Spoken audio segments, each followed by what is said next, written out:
इतवार को होने वाला T20 वर्ल्ड कप का फाइनल मैच बारिश से मुतासिर होने का इम्कान है।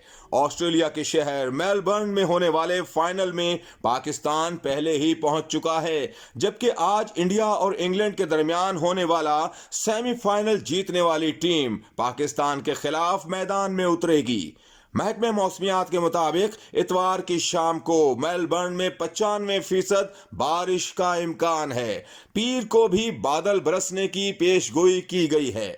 ज़वाबित के मुताबिक अहम मैच मुतासिर होने के बाद इसका इनेकाद अगले रोज किया जाता है, ताहम अगले रोज यानी पीर को भी बारिश का इम्कान जाहिर किया गया है।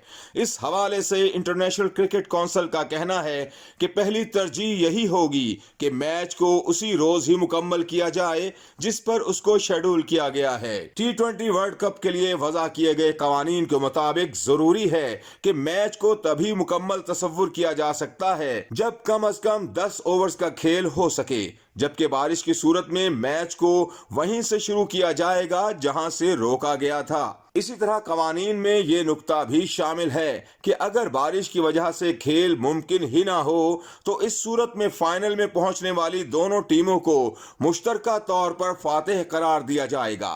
ख्याल रहे, बारिश की वजह से मेलबर्न में पहले भी 3 मैच मंसूख हो